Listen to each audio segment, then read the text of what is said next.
ఈ తాగుడు మీద దుమ్ము వయ్య బతుకు బజారు కెక్కే కదరా, బతుకు బజారు కెక్కే కదరా.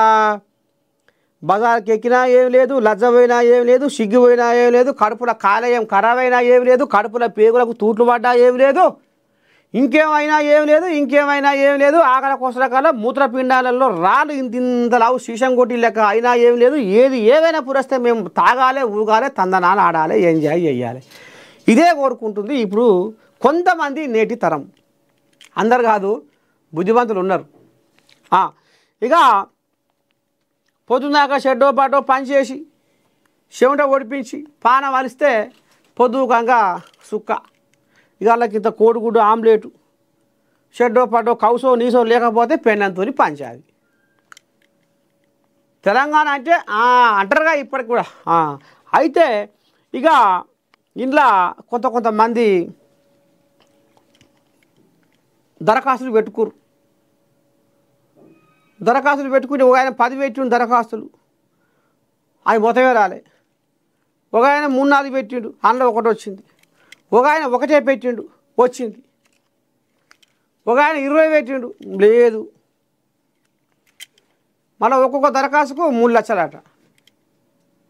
కోట్ల రూపాయలు అన్న. మరి 10-20 పెట్టినోడు ఎంత అయింది? ఇక 1,00,000 రూపాయలు, 1,00,00,000 రూపాయలు పెట్టిన వాళ్ళకు కొంతమందికి తగలలేదట. 1, 2, 3, 4 పెట్టిన వాళ్ళకు ఏదో ఒకటి వచ్చిందట. వాళ్ళకు ఓళ్ళకి మొత్తమే రాలేదట. మొత్తానికి డ్రాలు తీసిర్రు.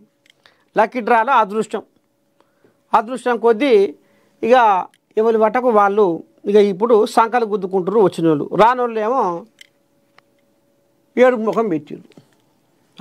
మొత్తానికి తెలంగాణలో మద్యం షాపుల డ్రా ఒడిసిందట.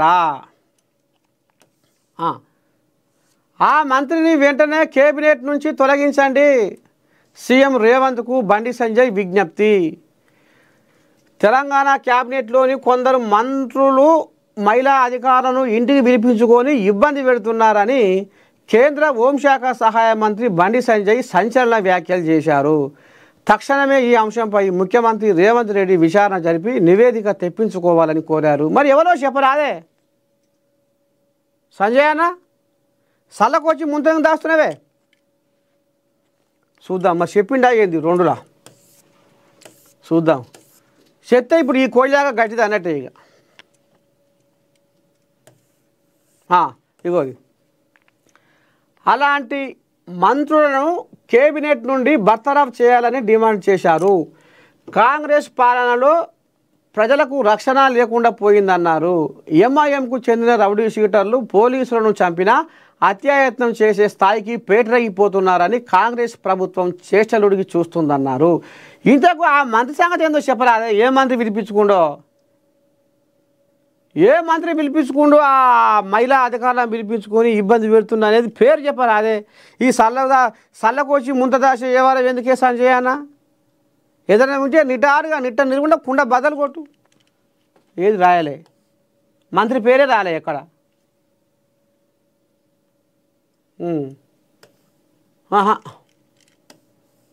మొత్తమే కనపడతలేదు, మంత్రి పేరే లేదు. ఈ సారి పెత్తానేందే సంజయ్ అన్న. ఇక పోతే జూబ్లీ హిల్స్లో పోటీ ఎవరికి అంటే మజ్లిసు భాజపా మధ్యనట. అమ్మో వచ్చింది కోయాగ, పెద్ద కోయాగ వచ్చింది రామచంద్రయ్య.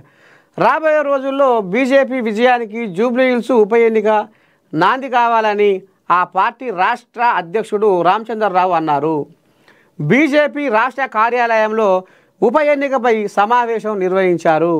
ఈ సమావేశానికి కేంద్ర మంత్రి కిషన్ రెడ్డి, శక్తి కేంద్ర ఇన్ఛార్జీలు హాజరయ్యారు. ఈ సందర్భంగా రామచంద్రరావు మాట్లాడారు. జూబ్లీ హిల్స్లో మజ్లిస్ బీజేపీ మధ్య పోటీ ఉంటుంది.